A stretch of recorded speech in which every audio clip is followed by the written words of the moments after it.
Okay, let's talk a little bit about relative font sizing. And for that, we're going to take a look at font size before that HTML. And it's located in the same folder as the previous file. Now, there are two units of measurement that are relative that we're going to talk about, and that is percent and ems. Let's start with percent.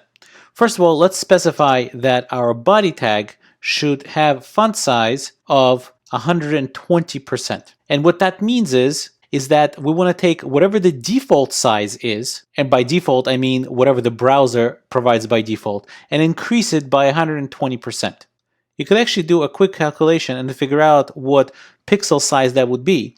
Most browsers have 16 pixels as default text size, so 120% of 16 would be a little bit over 19 pixels. So if we refresh the page, we'll see that we increased the font size in the entire HTML document. Let's now target the very first text here that says 2em text. So let's go ahead and actually use an inline style since we're just testing and specify the font size to be 2em.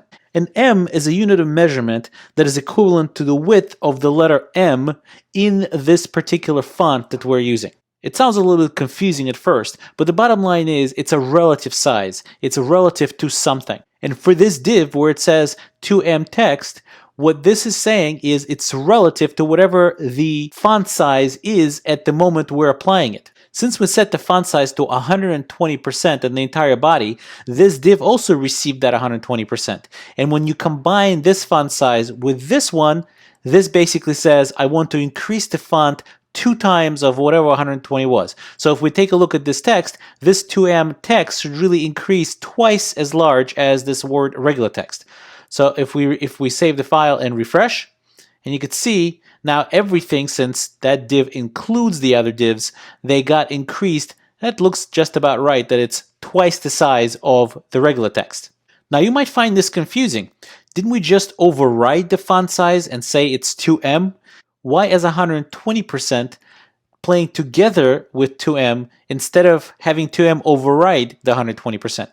And that's kind of the game of the relative sizing. When you specify them on subsequent elements, they don't have an overriding effect, they have a cumulative effect instead. Because what you're saying here is, whatever the size of this div is, I want you to increase it, or I want you to make 2ems out of it, meaning make it twice as large. So I'm sure you guessed now, how do I make this 4em text actually 4em?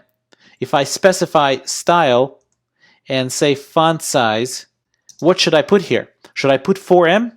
Well, that would be a mistake. If I put 4em, it will really be the 2em that's already applying to this times 4em, which would make it 8em, right? But what we actually need to do is put 4em. In order to do that, I just specify 2em again. So it means that this 4em text will be twice as large as the 2em text right here. So let's save the file and refresh, and you can see now it's twice as large and this 2em. This text also got caught into this because it is a child element of our div that we just styled.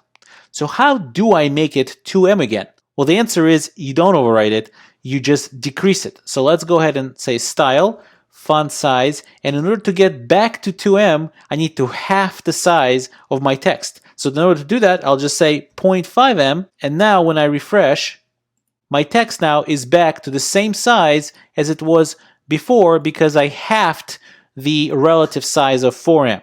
Couple of more quick points before we finish up. First, it's a pretty common practice that if you want to increase the font size in the entire document, that you specify percentage and you apply it usually to the most parent tag, which is usually the body tag. And technically speaking, you could have continued to use percentages even here. So 2em really translates to 200%. So if I put 200% right here and save it and refresh, you could see nothing really changed. However, it's more common to use ems when you're talking about relative sizes within the document itself. But one thing you should know is that even though you could use percentages here, I highly recommend you don't mix and match the percentage ems and certainly not the absolute value units all over the place. It could get very confusing and it'll become a mess. So it's better to keep things consistent.